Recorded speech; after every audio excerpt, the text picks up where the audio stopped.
Welcome. You're listening to Ask the Doulas, a podcast where we talk to experts from all over the country about topics related to pregnancy, birth, postpartum, and early parenting. Let's chat. Hello. This is Kristin Revere with Ask the Doulas Podcast. And today we are going to do a special solo episode all about planning your postpartum support before baby arrives. I've done a lot of solo episodes lately on packing your birth bag and more of that pregnancy preparation. But that postnatal preparation before baby arrives, whether it's baby 1 or baby 4, is so important. And most parents don't realize until it's too late that you don't need more baby gear. And hey, I'm a baby registry consultant, so I am all about helping you register for baby gear. But you need support. And in our culture, we don't ask for help. So whether you pay for professional support, like an overnight postpartum doula or a lactation consultant, or you communicate your needs in pregnancy to your friends, to your family, to others that may be able to help. Because the truth is, you can have the most beautiful nursery, all the right products, and still feel completely overwhelmed once baby arrives. I've worked with so many families over the years, and there's a pattern that I see over and over again. They spend months planning for birth and almost no time preparing for what happens after. And then the baby arrives, and suddenly it's exhaustion, feeding challenges. So if you didn't take, say, a breastfeeding or pumping class, then you're trying to learn on the spot. There's emotional overwhelm, and that could be everything from keeping up with household tasks, trying to occupy other children, just feeling the overwhelm. Even keeping up with laundry can be overwhelming. It can cause a strain in the relationship, especially if these things haven't been communicated before. And as you know from my blogs and podcasts, I am a big fan of the fair play method. So that is a great way to communicate your needs with your partner and others who will be involved in care. There's even an amazing card deck. But talking about who's going to take over different tasks and the mental load, honestly, is as big of a concern as the physical responsibilities in a household and family. So as a birth doula, I'm always talking to my birth clients about their postnatal planning. Do they have a plan in place? Do they have meals prepped or people doing a meal train for them? Are they interested in postpartum support? And we have those conversations. So it's not just the postpartum doulas on my team talking about postnatal support, but I talk about it in my comfort measures for labor class to get especially the dads on board with understanding that not only is it important to plan out what you want that maternity leave, if you're going back to work, to look like, or that postnatal recovery time in the first 40 days, for example. But yeah, to also see if there's anything that could be budgeted. And things that you can budget for: meal plan service, housekeeping, yard service. Sometimes I have clients get their dog picked up and taken to a dog park or walked. And so there are so many different things. Of course, I'm going to tell you that a day and or overnight postpartum doula is where it's at. But there are also things. So you are a unique individual, and your needs are different than your best friend or your sister-in-law's. And so you need to plan in a way that is unique to you and knowing what makes you feel good. If having a spotless house is something that is important to you, knowing that no matter how you give birth, you should not be vacuuming initially. You shouldn't be going up and down stairs frequently. You certainly don't need to be cleaning toilets after delivery. So who's going to do that for you? Is it your spouse, your mother-in-law, your mother? Are you hiring a housekeeper? Or postpartum doulas can do some light household tasks. We can wipe counters, we can vacuum if we're there during the day. Overnight doulas tend to just focus on newborn care and feeding support. I work with a lot of growing families, and one thing I've noticed is that dads and partners often need support and comfort too, especially during those busy newborn days and long summer schedules. Whether it's heading to work, helping with bedtime, traveling, or just trying to feel put together while running on less sleep, comfort matters. That's why I wanted to share the Cozy Earth Everywhere Pant and Everyday Polo just in time for Father's Day. These are the kind of pieces dads actually reach for every day because they're comfortable, breathable, lightweight, and polished without trying too hard. I hear from families all the time that they want clothing that can keep up with real life, and this set really does. And why not look into making life even easier and buy multiple pairs in different colors that can be dressed up, worn casually with sneakers. They just work for everyday life. What also stands out to me is that Cozy Earth backs their clothing with a lifetime warranty and hassle-free returns, which says a lot about the quality and makes families' lives easier. Summer should feel easy for everyone in the house. Cozy Earth's bamboo sheet set, Everywhere Pant, and Everyday Polo are designed to keep him cool, comfortable, and actually relaxed all summer long. So think of Cozy Earth for Father's Day. Head to CozyEarth.com, use my code GOLDCOAST for an exclusive 20% off. That's code GOLDCOAST for 20% off. And if you see a post-purchase survey, mention that you heard about Cozy Earth on the Ask the Doulas podcast. But I'd say it's important to really know what postpartum looks like. And it's not just snuggling your amazing baby. It's recovery, whether you're having a surgical birth or you delivered vaginally. Knowing that your body needs to heal, your body will tell you if you're doing too much physically. You'll end up bleeding more, for example. You're going to be feeding around the clock, whether you're pumping, breastfeeding, or formula feeding. And with feeding comes diaper changes and burping and sleep shaping and trying to learn your baby, because in my experience, not only as a doula, but as a mom, each baby is different. So you think you have it down, but your baby number 2 might have different rhythms and needs than your first baby. So parents often underestimate exactly how much support they'll need and think that they've got it. And you might, but there's nothing wrong with asking for help. And there's nothing wrong with budgeting for birth and baby in a way you would for another life occasion, like building a home or remodeling a home or buying a home. So what I want you to ask yourself to start with is, who's going to support me? And is this person going to support me only in the first couple days? And is this person someone that I am paying to support me, like a mother's helper, a nanny, a daycare center if you have other children that need to be dropped off? Your partners. Some partners have extended leave after baby's born. So maybe you're relying on your partner to support. So partners often need to be told how to be helpful. We don't instinctively know what to do unless we happen to be a doula or a nanny or another caregiving profession. Nurses often know what to do to help. But identify that support that you need early on, again, in pregnancy, not after the fact. And your postpartum plan should include real people, not just good intentions of, oh, that meal train will be exactly what I need.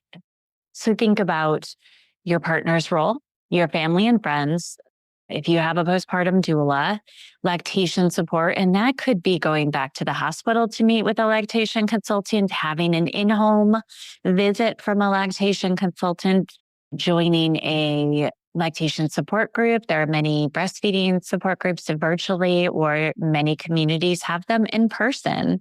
And then certainly sleep support. How are you going to sleep when baby sleeps? You should be napping when baby is napping. You should be trying to optimize your rest, whether you have overnight support or not. And can your partner do the diaper changes? If you're exclusively breastfeeding, you can still get other support. I know my husband would do the sleep shaping, burping, and diaper changes for at least one of the waking times a night. And I was always breastfeeding, so he couldn't really do that for me once we transitioned from supplementing after my daughter left the NICU. And so, yeah, who's your dream birth and baby team? And then, as I mentioned, you should sleep when baby sleeps. So plan for sleep before baby arrives. I mean, sleep deprivation is something that I can't stress enough may lead to other challenges. That could be relationship challenges, stress with other children. If you or your partner are transitioning back to work, you may not be as productive at your job if you are sleep deprived, and sleep deprivation can certainly extend beyond those first 40 days. And it can also lead to perinatal mood disorders if you're sleep deprived. And so it builds. So who is going to help you overnight? What's the plan if baby isn't sleeping? How will you protect your own rest? At Gold Coast Doulas, we have a Tired as a Mother class that you can take during pregnancy to understand healthy sleep habits, how to optimize a nursery for sleep. So there are some things that you can do, just like taking a feeding class during pregnancy or a newborn care class. When you have the ability to focus and make a plan, that is one way that you can do. Now, at Gold Coast, most of our certified sleep consultants don't create a customized plan for our clients until baby hits about 3 months, when you can actually make some changes. So we do some sleep shaping consults earlier. But if you're looking at hiring a sleep consultant, that 3-month window is certainly something that you can look into. If you have other children who are not sleeping well, like toddlers, for example, we do sleep consultations for up to age 5. And so oftentimes we'll get calls where they're preparing for a new baby and want to make sure that toddler isn't still waking up a couple times overnight, and how you will, again, divide tasks and optimize rest. If you're going to be resting when baby's resting, who's going to keep up with the household tasks? Who, if baby stirs, who might be the one to care for baby if you're trying to take a nap during the day? Hey, Alyssa here. I'm just popping in to tell you about our course called Becoming. Becoming a Mother is your guide to a confident pregnancy and birth, all in a convenient 6-week online program. From birth plans to sleep training and everything in between, you'll gain the confidence and skills you need for a smooth transition to motherhood. Live coaching calls with me and Kristin, tons of expert videos including chiropractic care, pelvic floor physical therapy, mental health experts, breastfeeding, and so much more. You'll also get a private Facebook community with other mothers going through this at the same time as you, to offer support and encouragement when you need it most.